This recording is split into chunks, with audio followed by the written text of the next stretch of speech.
আজ শুধু চাবুক পড়েছে, এরপর রঘুর থাবা পড়বে। What a dialogue man. দেবদা, you are great. Hello friends, আমি অর্পণ। আজকে রিভিউ করব রঘু ডাকাত টিজারের 1 মিনিট 38 সেকেন্ডের একটা বিরাট বড় টিজার করে দিয়েছি, যেন মনে হচ্ছে সিনেমা দেখছি। সিরিয়াসলি বলছি, আমি এটা গতকালই রিভিউ করতে পারতাম। ধূমকেতু দেখার সময় রঘু ডাকাতের টিজারটা ইন্টারভেলে দেখানো হয়েছে।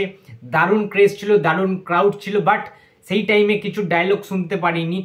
মানুষের এত ক্রেজ ছিল, দেব ফ্যান্সদের এত চিৎকার ছিল, ঠিক আছে। তাই জন্যই ভাবলাম যে আজকে যেহেতু ফাইনালি অফিসিয়াল টিজারটা ফেসবুকে বা সোশ্যাল মিডিয়া ড্রপ করবে দেব এন্টারটেনমেন্ট ভেঞ্চার্স এবং এসভিএফ, তো সেই কারণেই একটু ওয়েট করেছি আজকের জন্য। ভালোভাবে দেখে তারপরে আমি রিভিউটা করব।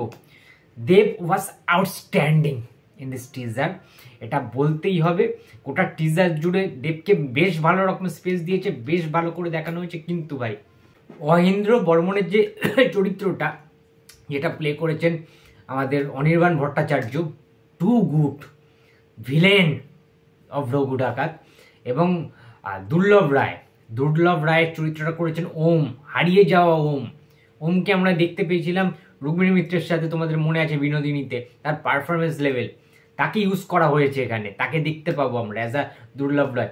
এবং গুঞ্জার ভূমিকায় দেখতে পাবো আমরা ইধিকা পলকে নয়, ঠিক আছে। গুঞ্জার ভূমিকায় দেখতে পাবো আমরা ওয়ান অ্যান্ড অনলি সোহিনী সরকারকে, ইয়েস। এবং ইধিকা পাল ক্যারেক্টারটা প্লে করবে, যে ক্যারেক্টারটা সেটা হচ্ছে সৌদামিনী, ইয়েস। রূপা গাঙ্গুলি রয়েছে মোস্ট ইন্টারেস্টিংলি, সেটা হচ্ছে ডাকাত মা হিসাবে তাকে দেখা যাবে। রূপা গাঙ্গুলিকে বহুদিন পরে ভাই দেখবো, ঠিক আছে, অনেক দিন দেখিনি তাকে। সুতরাং পুরো টিজারটা জুড়ে সবাইকে ইন্ট্রোডিউস করা হয়েছে খুব ভালোভাবে, ঠিক আছে। যে ফাইট সিনসগুলো দেখানো হয়েছে সোহিনী সরকারের কিংবা ইদিকা পালকের, ওই যে তীর ধনুক দিয়ে মেরে তরমুজটাকে ফালি করে দিচ্ছে, ওই সিনটা বেশ ভালো ছিল। অনির্বাণের ওই বড় বড় মাঝখান থেকে শীতে কাটা তেরে নামের মতো এবং বড় বড় টাইপের চুল, বেশ ভয়ঙ্কর লাগছে, ঠিক আছে। এবং যে ডায়লগগুলো, অনির্বাণেরও ডায়লগ ছিল, দেবদারও কিন্তু বেশ ডায়লগ ছিল, চড়া চড়া লেভেলের কিন্তু ডায়লগ ছিল। তো দেবদাকে দেখতে ভালো লাগছে।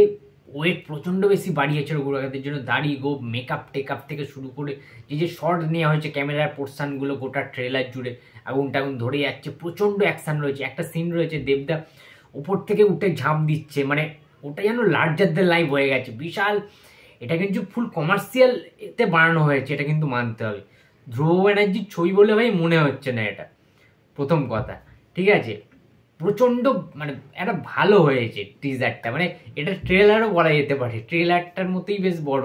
ভাবছি মানে টিজারটা শেষ হবে কত, সেটাই ভাবছিলাম আর কি। অ্যাকচুয়ালি টিজার তো হয় 55 সেকেন্ড কিংবা 1 মিনিটের মতো, এতটা যে এটা বাড়িয়েছে সেটা আমি ভাবতে পারিনি যে এত বড় একটা টিজার হবে। কিন্তু এইটুখানি বলতে পারি, বেশ ভালো হয়েছে টিজারটা। টিজার দেখতে দেখতে না মানে বাহুবলী একটা ফিল আসছিল, ইয়েস। এটা কিন্তু বলতে বাধ্য হলাম এই ভিডিওতে।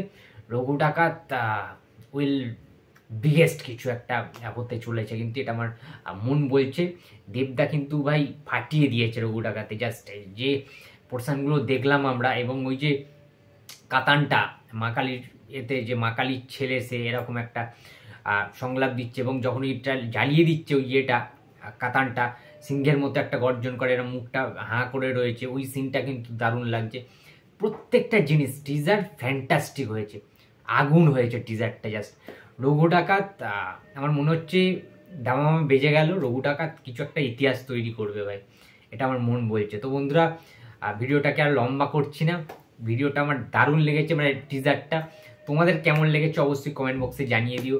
আর ভিডিওটা ভালো লাগলে লাইক করো, কমেন্ট করো, শেয়ার করতে ভুলো না। যদি চ্যানেলে নতুন হয়ে থাকো তো প্লিজ সাবস্ক্রাইব মাই চ্যানেল। দেখা হচ্ছে পরের কোনো ভিডিওতে। তো টাটা।